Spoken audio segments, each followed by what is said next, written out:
Have you ever just sat on the couch and suddenly thought, what am I even doing right now? There's this buzzing anxiety inside. Your phone's next to you, but you're not scrolling. No book in hand, no calls, no work. Just sitting. And instead of feeling relaxed, you feel guilty. Because that little voice inside your head whispers, another 10 minutes wasted. You could be doing something useful. Be productive. Today, we're diving into how productivity, once a helpful tool, has morphed into a belief system. Why we can't do nothing without feeling shame. And how, in a world where machines are supposed to lighten our load, humans are working harder than ever just to feel worthy. Chapter 1. Productivity as a New Religion. What does productivity have in common with religion? On the surface, not much. But look closer. Religion has a deity. In our version, the ideal you. Waking at 5 a.m., journaling, drinking green smoothies, crossing off color-coded to-do lists, running on discipline and chia seeds. Commandments. Don't waste time. Rise early. Every minute counts. Rituals. Morning workouts, goal planners, gratitude logs, weekly reviews. Sin. Procrastination. Laziness. Binge watching a show just because you wanted to, not because you earned it. This religion doesn't require a church. It lives in your smartphone, in your calendar, in your apps that track every breath, step, and blink. We believe that if we're productive enough, we'll be better, more valuable, more loved, more seen. And that belief drives us. At first, it feels empowering. But eventually, it becomes exhausting. We stop asking why we're doing things, and instead chase the how much. You start by wanting to get more done. Then you want to do everything. Then you can't stop. Even when your body is screaming, enough. Chapter 2. Why we keep feeding the machine. You, me, your co-workers, we're not just trapped in this system. We're also the ones keeping it alive. 1. Fear of falling behind. In a fast-moving world, standing still feels dangerous. New skills emerge monthly. Algorithms change.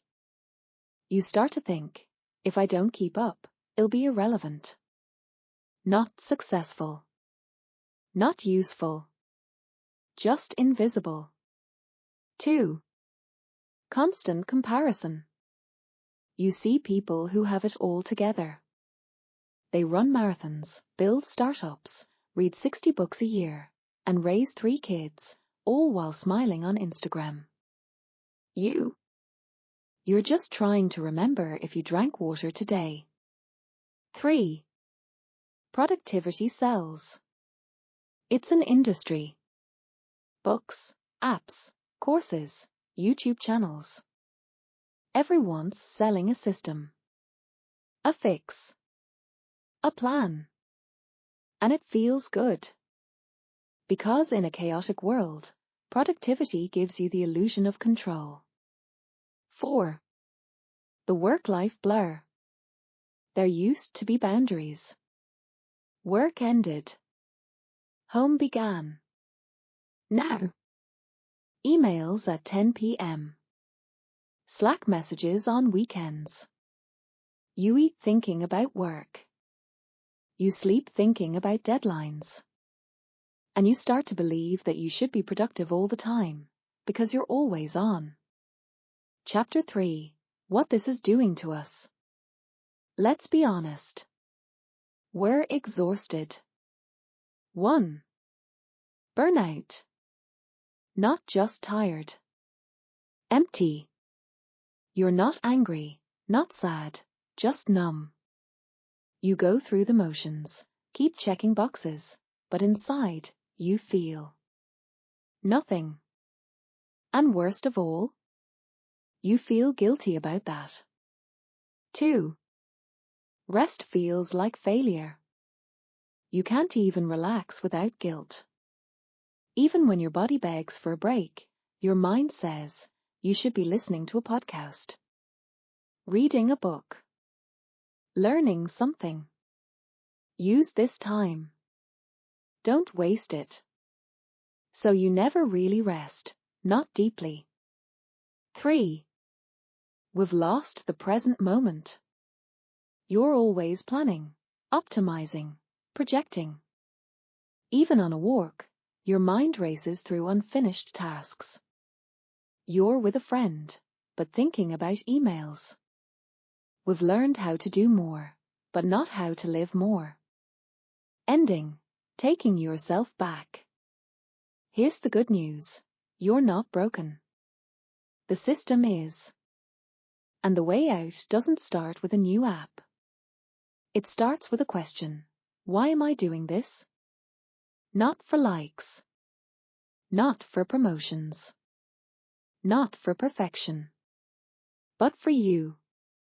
Here are a few gentle reminders. Not hacks, not rules. Plan rest like you plan work. It's not a reward. It's fuel. Drop should unless it's rooted in meaning. Stop measuring your worth in output. It's okay to do nothing. A day spent staring at the sky may teach you more than 10 hours in back-to-back Zooms. You are enough, even when you're not producing. Final thought. The world won't collapse if you pause.